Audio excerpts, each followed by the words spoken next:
They called him his Airness. But that title doesn't do him justice. Because Michael Jordan didn't just rise above the rim, he rose above the game itself.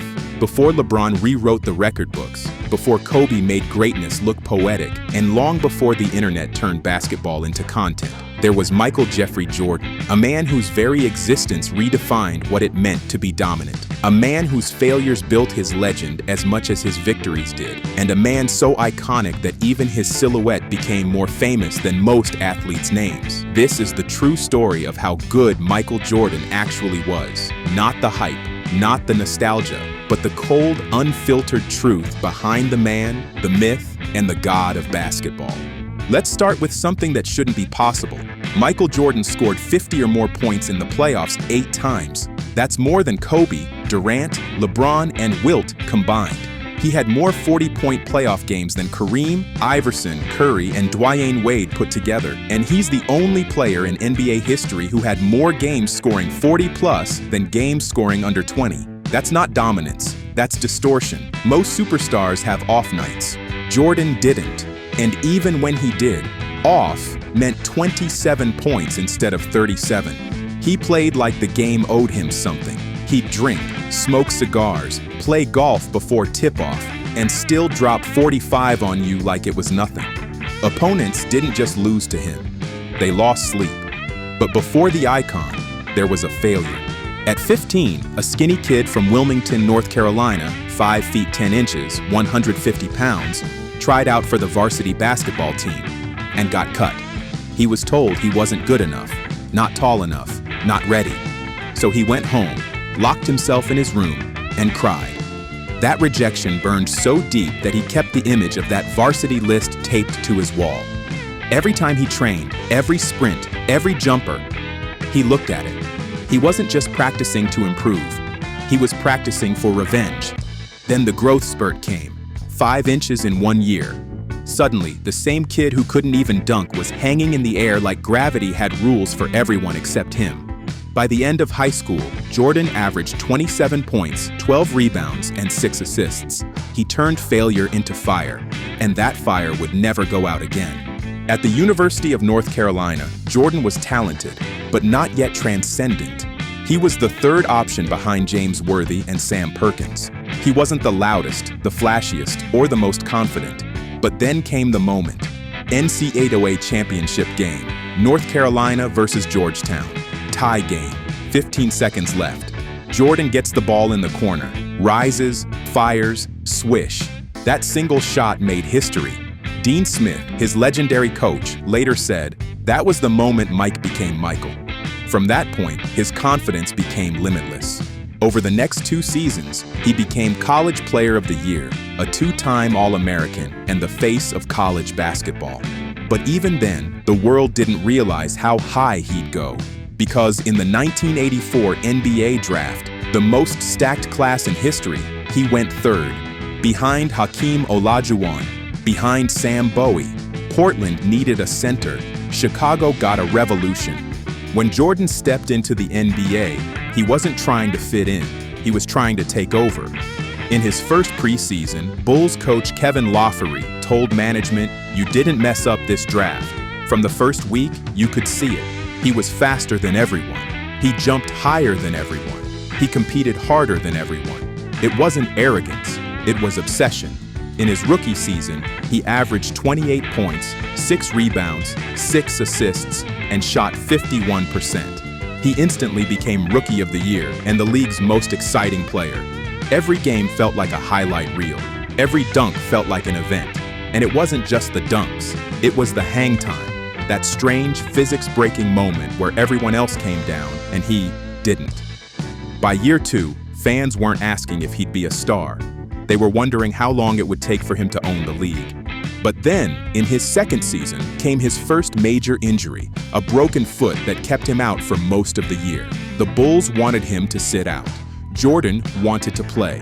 He fought the front office, sneaked into practices, and convinced the coach to let him come back for the playoffs. Chicago faced the 1986 Boston Celtics, arguably the greatest team ever assembled, and in Game 2, Jordan dropped 63 points in the Boston Garden.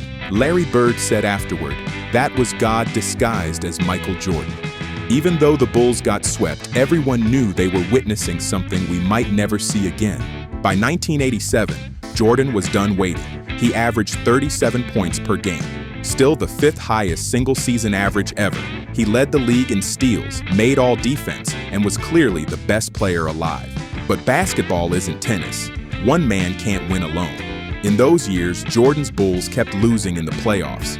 First to the Bucks, then to the Celtics, then to the Pistons. Detroit's bad boys became his final exam. They were built to stop him, literally. They invented the Jordan rules. If he drives, hit him. If he jumps, push him. If he breathes, make it hurt. 3 years straight, the Pistons sent him home. And each summer, Jordan came back stronger, more obsessed, and angrier. By 1989, something changed. Coach Doug Collins put Jordan at point guard for 11 games, and he responded with 10 triple-doubles in 11 nights, averaging 30 points, 11 assists, and 9.5 rebounds. He wasn't just a scorer, he was a complete system. But still, no ring. Then came a moment that felt like destiny. 1989, first-round playoffs versus Cleveland Cavaliers. Game 5, series tied, Bulls down 1. Jordan catches the inbounds pass, jumps, hangs, releases. Craig Alo flies past him. Ball drops through the net. Game over. Series over. Career-defining moment. That wasn't just the shot, that was the statement. Jordan was no longer chasing greatness, he was demanding it. But to become a champion, he had to evolve again. That's where Phil Jackson enters the story, the calm Zen master who understood Jordan better than anyone. Phil introduced the triangle offense designed by Tex Winter, a system built on spacing, reads, and trust. Jordan hated it at first. He wanted the ball every play, but slowly he saw it, the genius behind letting the offense work for him. And as teammates like Scottie Pippen matured into all-around stars, the Bulls became a machine. Pippen's defense gave Jordan freedom, Grant's hustle gave him support, and Phil's patience gave him peace, at least a little. By 1991, the Bulls were ready. They faced their old nemesis, Detroit, again in the Eastern Conference Finals. This time, it wasn't even close. Chicago swept them 4-0. And as the Pistons walked off without shaking hands, it was clear the torch had officially been passed. In the finals, Jordan met his next test, Magic Johnson and the Los Angeles Lakers, the dynasty of the 80s. Game 1 went to the Lakers. But after that, it was all Chicago. In Game 2, Jordan made the move that would play on highlight reels for the next 50 years. The mid-air switch-hand layup. It was poetry in motion, a symbol of total control. The Bulls won 4 straight. Jordan cried into the trophy in the locker room. It wasn't joy, it was relief. Years of pain, doubt, and failure. Finally redeemed. He was now an NBA champion, and that changed everything. The next year, 1992, Jordan was untouchable. He won his second MVP, his second championship, and led the Bulls to 67 wins. When the media tried to compare him to Clyde Drexler, saying Drexler was the better shooter, Jordan responded by hitting 6 threes in one half of the finals, then shrugged like it was nothing. That image, the shrug, became another symbol of his reign. Even his dominance was casual now. After the season, he joined the Dream Team, the most stacked squad in sports history. Magic, Bird, Barkley, Malone, Pippen, Stockton, and Jordan leading them all. In Barcelona, he didn't just win gold, he turned basketball into a global religion. Kids in every corner of the world started wearing number 23, and Nike's Air Jordan wasn't just a shoe anymore, it was a movement. By 1993, Jordan was exhausted. He'd won 3 straight scoring titles, 2 MVPs, 2 rings, an Olympic gold medal, and became the face of the planet. But the pressure never stopped. The media followed his gambling habits. Critics questioned his temper, and the fame that once fueled him now drained him. That year, Charles Barkley won MVP. Jordan didn't like that. So when the Bulls faced Barkley's Suns in the finals, he made a point. He averaged 41 points, 8 rebounds, and 6 assists per game, the highest scoring average in finals history. When the Suns thought they'd steal Game 6, Jordan led one final run, dished the ball to John Paxson, and watched the three drop through the net. 3 rings, 3 finals MVPs, 3 straight years at the top of the mountain. But behind the smile, Jordan was empty. That summer, tragedy struck. His father, James Jordan, was murdered while sleeping in his car. Michael was shattered. His father had been his anchor, the man who told him to chase dreams without fear. Now that voice was gone. So Jordan walked away. He retired from basketball at the peak of his powers, saying, "I've lost the desire to play." And just like that, the greatest player in the world vanished. When Michael Jordan retired in 1993, the world stood still. It didn't make sense. The king had just won 3 straight titles. He was at the absolute peak of his power. And suddenly, he was gone. To fans, it felt like a story without an ending. To Jordan, it felt like freedom. For 9 straight years, he'd lived under a microscope. Every shot, every interview, every choice, judged, analyzed, dissected. But more than that, his father, his guide, his best friend, was gone. Basketball had taken everything from him. Now it couldn't give anything back. So he walked away and walked straight into another dream. Jordan had always wanted to play baseball. It was his father's sport. So when he announced he was signing with the Chicago White Sox organization, the world laughed. Michael Jordan? Baseball? But he wasn't joking. He joined the AA Birmingham Barons, traded sneakers for cleats, and started from scratch. At 31 years old, he was facing pitchers half his age, throwing 90-mile-an-hour fastballs. He hit just .202 for the season. Not great, but what most people missed is that he was improving. His manager said if he'd stuck with it for another year, he might have made the majors. Even in failure, Jordan's discipline showed. He was the first to arrive, last to leave. Grinding, sweating, chasing something impossible. Not for fame, but for peace. But then, baseball went into a strike, and Jordan felt the pull again. That familiar fire, the one he thought had gone out. The comeback March 18th, 1995. 2 words shook the sports world. "I'm back." That was it. No press conference, no speech, just a fax. And those 2 words were enough to set the planet on fire. He returned wearing the number 45, saying he'd left 23 behind with his father. But by Game 2, it was clear. He wasn't quite himself. He was rusty, softer, a little slower. Still, in his 5th game back, against the Knicks at Madison Square Garden, he dropped 55, the double nickel. The touch was still there, but the chemistry wasn't. In the playoffs, the Bulls were eliminated by the Orlando Magic, led by young Shaq and Penny Hardaway. On the final play of the series, Orlando's Horace Grant, Jordan's old teammate, dunked and raised his arms in victory. MJ walked off, stone-faced. He'd lost, and he hated it. "Maybe he's not the same anymore," the media whispered. But Jordan didn't just hear that. He absorbed it. And then he went back into the lab, the 72-10 Bulls. The next season, he came back with vengeance in his veins. Gone was number 45. 23 was back. So was his obsession. He trained harder than ever. 5 a.m. workouts, film study, endless drills. The Bulls signed Dennis Rodman, the league's best rebounder, and reunited Jordan with Phil Jackson, Pippen, and new shooters like Steve Kerr and Tony Kukoc. The result was the most dominant team in NBA history. 72 wins, 10 losses. Still one of the greatest seasons ever played.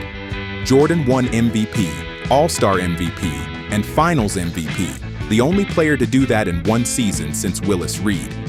In the finals, they beat the Seattle Supersonics. Gary Payton gave him trouble for a few games, but Jordan adjusted, dominated, and sealed his fourth ring. When he held the trophy that year, he buried his face into it and sobbed uncontrollably. He later said, "That one was for my dad." The image of him on the locker room floor, crying with the trophy. That's not just basketball history. That's human history. The flu game. The next year, 1997, the Bulls looked unstoppable again. But by the time they reached the finals against Karl Malone and John Stockton's Utah Jazz, Jordan's body was breaking down. Then came the night. Game 5 in Utah. The series tied 2-2. Jordan woke up violently ill. Some said it was the flu. Others said food poisoning. He could barely stand. He needed help just to walk onto the court. And then, he played 44 minutes. He dropped 38 points, hit clutch threes, made every play that mattered. At the final buzzer, he collapsed into Scottie Pippen's arms, barely conscious. That game, later named the flu game, became another symbol of his iron will. Not because of the points, but because of what it represented. He would rather die than lose. The Bulls went on to win their 5th title, the final shot. By 1998, the dynasty was on its last legs. The front office was breaking up the team. Pippen was injured, Rodman was unpredictable, and Phil Jackson had been told it would be his last season. They called it the last dance. Everyone knew it. This was the end. But Jordan wasn't going out quietly. The Bulls clawed their way back to the finals, again against the Utah Jazz. Game 6, Utah. The Bulls were down by 3 with 40 seconds left. Jordan drove to the basket, layup, down 1. Utah inbounded the ball. Jordan stole it from Malone. And then, time slowed. He dribbled up the court, crossed over Byron Russell, pulled up from the top of the key. Swish. That jumper froze time. It was more than a game winner. It was a goodbye. 6 championships, 6 finals M5PS, 6-0 in the finals. He didn't just leave the game, he closed it. That's how you end a career, on your own terms, with the world watching, holding its breath. The man behind the mask. But the real Jordan, the man beneath the GOAT myth, was complicated. He wasn't easy to play with. He punched teammates in practice. He screamed at rookies. He demanded perfection every second of every day. Steve Kerr once said, "He crossed the line many times." But that's why we won. Jordan's leadership wasn't about hugs. It was about pressure. He forced everyone to rise to his level, or break trying. And he didn't apologize for it. To him, the price of greatness was sacrifice, of comfort, of relationships, of peace. He wasn't chasing happiness. He was chasing history, the Wizards chapter. After 1998, he retired again. This time, it really felt over. He became a team executive for the Washington Wizards, focused on building the next generation. But when he watched from the sidelines, something inside him twitched.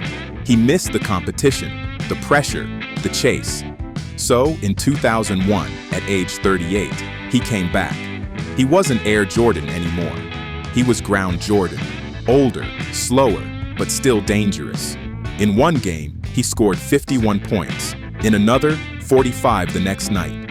He was still giving lessons to players half his age, but this time, there were no rings waiting. The body couldn't keep up with the mind. He retired again in 2003, and as he walked off the court for the final time, the arena stood for 5 minutes, cheering, crying, chanting his name. Not because he was perfect, but because he was everything they dreamed of being. The GOAT debate. So how good was Michael Jordan, really? Let's look at the numbers. 6 NBA titles. Every time he reached the finals, he won. 6 finals MVPs, more than anyone in history. 5 regular season MVPs, 10 scoring titles, 9 all-defensive first teams, 1 defensive player of the year, 14 all-star selections. Career average, 30.1 points per game. No player in history has ever combined scoring, defense, efficiency, and winning like that. And when you compare him to the other all-time greats, the case only gets stronger. Wilt Chamberlain had godlike numbers, but only 2 championships. And he was constantly beaten by Bill Russell. Kareem Abdul-Jabbar has longevity, 6 rings, and the most points in history. But he wasn't the best player on his team for 3 of them. LeBron James might be the most complete player ever, passer, rebounder, leader, but he's lost 6 times in the finals. Jordan never lost once he got there, never needed a Game 7, never let the moment own him. And beyond numbers, there's aura. That invisible pressure every opponent felt when facing him. The way he walked, the way he looked at you, it was psychological warfare. When you played Jordan, you weren't just playing basketball, you were fighting inevitability, the global impact. But perhaps Jordan's greatest impact wasn't on the court at all. Before him, basketball was big in America. After him, it was big everywhere. He turned sneakers into symbols. He turned sports marketing into an empire. He made the number 23 mean something more than a jersey. It became an identity. Nike's Air Jordan line didn't just sell shoes, it sold belief. The belief that you could be more than ordinary, that with enough obsession, enough pain, enough sacrifice, you could fly too. The dream team, the commercials, the tongue-out dunks, it wasn't just branding, it was storytelling. And that story continues today. Every kid who imitates his fadeaway, every player who wants the last shot, every dreamer who refuses to settle, that's the Jordan effect. The psychology of greatness. There's a reason Jordan stands apart from every other legend. It's not because of numbers or titles, it's because of mindset. He turned competition into oxygen. He lived for the moments others feared. He weaponized doubt. Every insult, every snub, every perceived slight, real or imagined, became fuel. He once said, "I took it personally," and he meant it. He didn't want to beat you. He wanted to break you. And when he did, he smiled. That's the difference between greatness and obsession, between talent and legacy. He wasn't addicted to winning. He was addicted to proving that losing was impossible.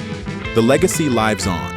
When you think about how good Michael Jordan actually was, you realize he's not just a chapter in basketball history. He is the history.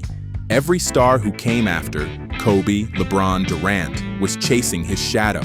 Every highlight, every record, every comparison, it all traces back to him. He changed the way athletes dress, talk, train, and think. He blurred the line between sport and art. He made competitive cool. And even now, decades later, when you watch old clips, something feels different. There's a swagger, a rhythm, a perfection that no stat sheet can capture. He didn't just dominate basketball, he defined human potential within it. The final word. So, how good was Michael Jordan actually? He wasn't flawless. He had losses, flaws, anger, ego. But maybe that's what made him timeless. Because when you strip away the trophies, the shoes, and the highlights, what's left is a man who refused to be average. He once said, "Limits, like fears, are often just an illusion." And for every person who's ever failed, been doubted, or told they're not enough, that quote hits like a lightning bolt. Because Jordan's story isn't just about basketball, it's about transformation. It's about burning so bright that even your shadows leave light. He wasn't just the best player, he was the standard. And in a world obsessed with finding the next GOAT, maybe the truth is simple. There will never be another. Michael Jordan didn't just play the game, he became the game. And that is how good he actually was.